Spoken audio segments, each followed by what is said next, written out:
سفر را بسته ای ماه پر فیض خدا، دلها پر از اندوه و غم، عزم سفر داری چرا؟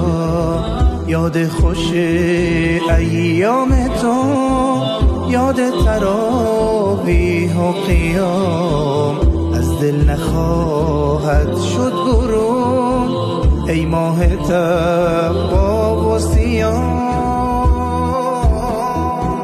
الوداع الوداع الوداع الوداع الوداع الوداع الوداع الوداع